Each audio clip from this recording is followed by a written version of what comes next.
have credit cards, loans, and a savings account, the recent cut by the Federal Reserve on short-term interest rates likely impacts you. News 8's Joseph Viney explains the changes you might see on your next statement.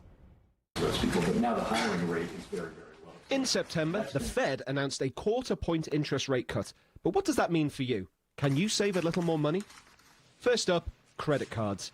If you carry a balance, expect a slightly lower interest rate.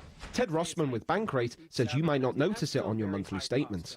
If you have the average debt load, which is more than $6,000, if you're making minimum payments, that monthly minimum payment changes by $1 a month. Credit card rates are so high that honestly, even if that rate fell 2 or 3 points, which could take years, it would still be high cost debt. Consumer Reports says you may save money on interest by working with a credit union, bank, or a finance counsellor to create a plan and pay off debt with a personal loan. If a cut rate balance transfer offer tempts you, keep a close eye on fees and what your interest rate jumps to when the introductory period ends. Federal student loans, car loans, personal loans, and most mortgages have fixed interest rates. You're locked in, and those won't change unless you refinance. However, if you plan to take out a new loan, the rate cut could help new borrowers.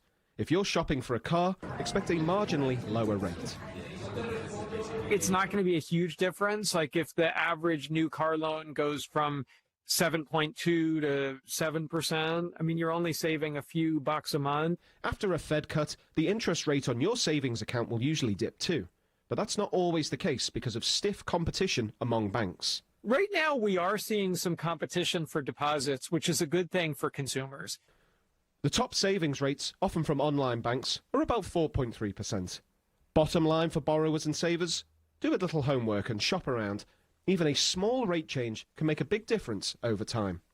I'm Joseph Viney for Wish TV and WishTV.com.